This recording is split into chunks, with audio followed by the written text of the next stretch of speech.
السلام علیکم ورحمۃ اللہ وبرکاتہ۔ دوستو، آج کا جو سوال ہے وہ یہ ہے کہ جب اللہ رب العزت کی عبادت کی جاتی ہے تو ہمارے ذہن کے اندر ایک سوال یہ اٹھتا ہے کہ جو ہم عبادت کر رہے ہیں اس کے بدلے میں ہمیں اللہ رب العزت کل قیامت والے دن جنت عطا کریں گے۔ کیا یہ نظریہ ٹھیک ہے یا نہیں ٹھیک؟ السلام علیکم۔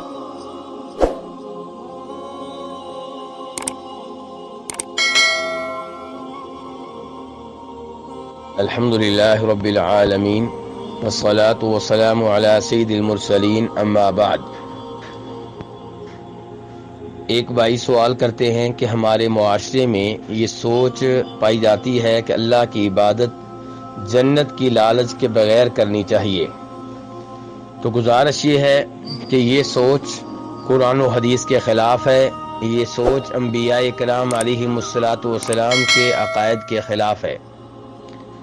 جب بھی آپ عبادت کریں تو عبادت کی بنیاد اللہ کی محبت ہونی چاہیے اور اللہ کی عظمت ہونی چاہیے۔ ایک طرف عبادت کرتے ہوئے اللہ سے محبت ہو، اس وجہ سے عبادت کر رہے ہیں، دوسری طرف آپ کے پیش نظر اللہ کی عظمت ہو۔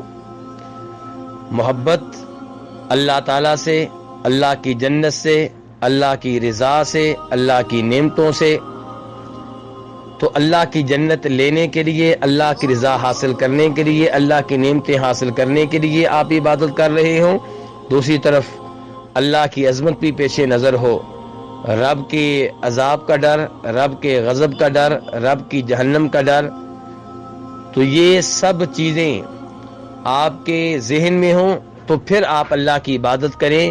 یہ وہ عبادت ہے جو صحیح معنوں میں عبادت ہے، اور یہ عبادت ہے انبیاء کرام کی، علماء کرام کی، صالحین کی۔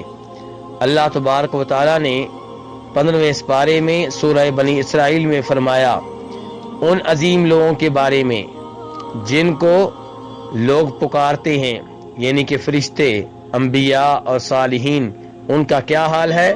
اللہ تعالیٰ فرماتے ہیں کہ یرجون رحمتہ ویخافون عذابہ، کہ جن کو یہ پکارتے ہیں، جن انبیاء کو یہ پکارتے ہیں، جن صالحین کو یہ پکارتے ہیں، جن فرشتوں کو یہ پکارتے ہیں، ان کا یہ حال تھا کہ وہ اللہ کی رحمت پہ امیدیں لگائے ہوئے تھے اور اللہ کے عذاب سے ڈرا کرتے تھے۔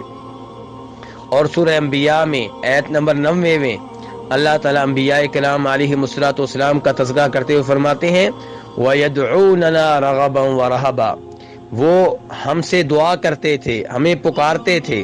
یہاں پہ یہ بازین میں رہے کہ دعا عبادت ہے، تو اللہ تعالیٰ کہہ رہے ہیں وہ ہماری عبادت کرتے تھے، ہم سے دعا کرتے تھے، ہمیں پکارتے تھے، رغباً، ہم میں رغبت رکھتے ہوئے، ہماری رضا میں رغبت رکھتے ہوئے، ہماری رضا چاہتے ہوئے، ہماری رحمت چاہتے ہوئے، ہمارا فضل چاہتے ہوئے، ہماری جنت چاہتے ہوئے، ورہبا، اور ہم سے ڈرتے ہوئے، ہمارے عذاب سے ڈرتے ہوئے، ہماری سزاؤں سے ڈرتے ہوئے۔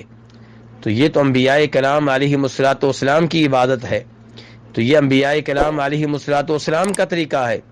تو یہ کہنا کہ ہم عبادت کرتے ہیں اللہ کی محبت میں اور ہمیں جنت کا شوق نہیں ہے اور اللہ کے عذاب کا ڈر نہیں ہے، یہ بہت ہی غلط بات ہے۔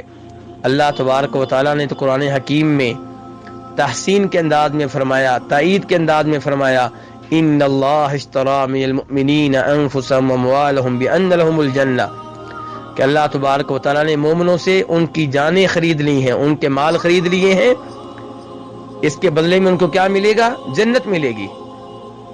تو یہاں پہ اللہ تعالیٰ بتا رہے ہیں کہ مومن جنت لینے کے لیے اپنا مال خرچ کرتے ہیں، جنت لینے کے لیے اپنی جان لٹا دیتے ہیں۔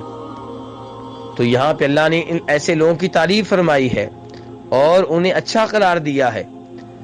تو اس لیے یہ سوچ کہ جنت کا شوق نہیں اور جہنم کا ڈر نہیں، بہت ہی غلط سوچ ہے۔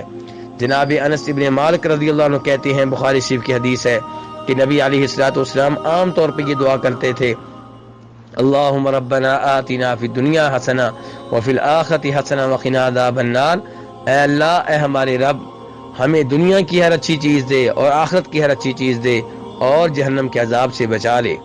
تو یہاں پہ دیکھیے کہ نبی علیہ الصلوۃ والسلام دنیا کی اچھی چیزیں مانگ رہے ہیں، آخرت کی اچھی چیزیں مانگ رہے ہیں، اور پھر آپ نے صحابہ کرام کو یہ تلقین کی تھی، مسلمانوں کو یہ مسئلہ سمجھایا ہے کہ نماز میں اللہ تعالیٰ سے 4 چیزوں سے پناہ مانگو، قبر کے عذاب سے، جہنم کے عذاب سے، دجال کے فتنے سے، اور زندگی اور موت کے فتنے سے۔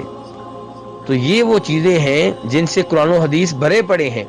کبھی نبی علیہ السلام فرماتے ہیں اتقوا النار ولو بشق تمرۃ، کہ اللہ کی جہنم سے بچ جاؤ، اور بچنے کے لیے اگر کچھ اور نہیں کر سکتے تو اللہ کی راہ میں صدقہ خیرات کرو، اور چاہے اللہ کی راہ میں آدھی کھجور دے دو، کھجور کا کچھ حصہ دے دو۔ کہیں پہ اللہ تعالیٰ فرماتے ہیں کہ واتقوا النار التي اعدت للكافرین، اس آگ سے بچ جاؤ جو کافروں کے لیے تیار کی گئی ہے۔ کہیں پہ اللہ تعالیٰ جنت کی نعمتیں بیان کرتے ہیں، نبی علیہ السلام جنت کی نعمتیں بیان کرتے ہیں تاکہ لوگ جنت کے لیے کوششیں کریں، عبادت کریں، نیک اعمال کریں۔ اور کہیں پہ جہنم کا عذاب بتایا جاتا ہے تاکہ لوگ گناہوں سے دور رہیں۔ تو یہ اللہ تبارک و تعالیٰ کی عبادت کرنا، اللہ تعالیٰ کی محبت میں، اللہ کی جنت کی محبت میں، اور اللہ تعالیٰ کی عبادت کرنا اللہ کی عظمت کے پیش نظر، اللہ کے عذاب سے ڈرتے ہوئے، یہ قرآن و حدیث کے عین مطابق ہے، اور یہی بہترین عبادت ہے۔ یہ یاد رکھنا چاہیے کہ جنت صرف درختوں کا نام نہیں ہے، باغات کا نام نہیں ہے، نہروں کا نام نہیں ہے۔ جنت میں کئی ایک نعمتیں ہیں، اور ان میں سے سب سے بڑی نعمت اللہ تعالیٰ کے چہرے کا دیدار ہے۔ تو اگر کوئی جنت کے شوق میں عبادت کرتا ہے تو وہ اللہ کے چہرے کا دیدار کرنا چاہتا ہے، اور اگر کوئی آدمی جہنم سے ڈرتے ہوئے عبادت کرتا ہے تو وہ جہنم سے ڈرتے ہوئے عبادت کر رہا ہے، کیونکہ جہنم میں جانے کا مطلب یہ بھی ہے کہ اللہ ناراض ہے، اللہ ایسے آدمی کے اوپر غضبناک ہے۔ اللہ رب العزت ہمیں قرآن و حدیث سمجھنے کی توفیق عنایت فرمائے۔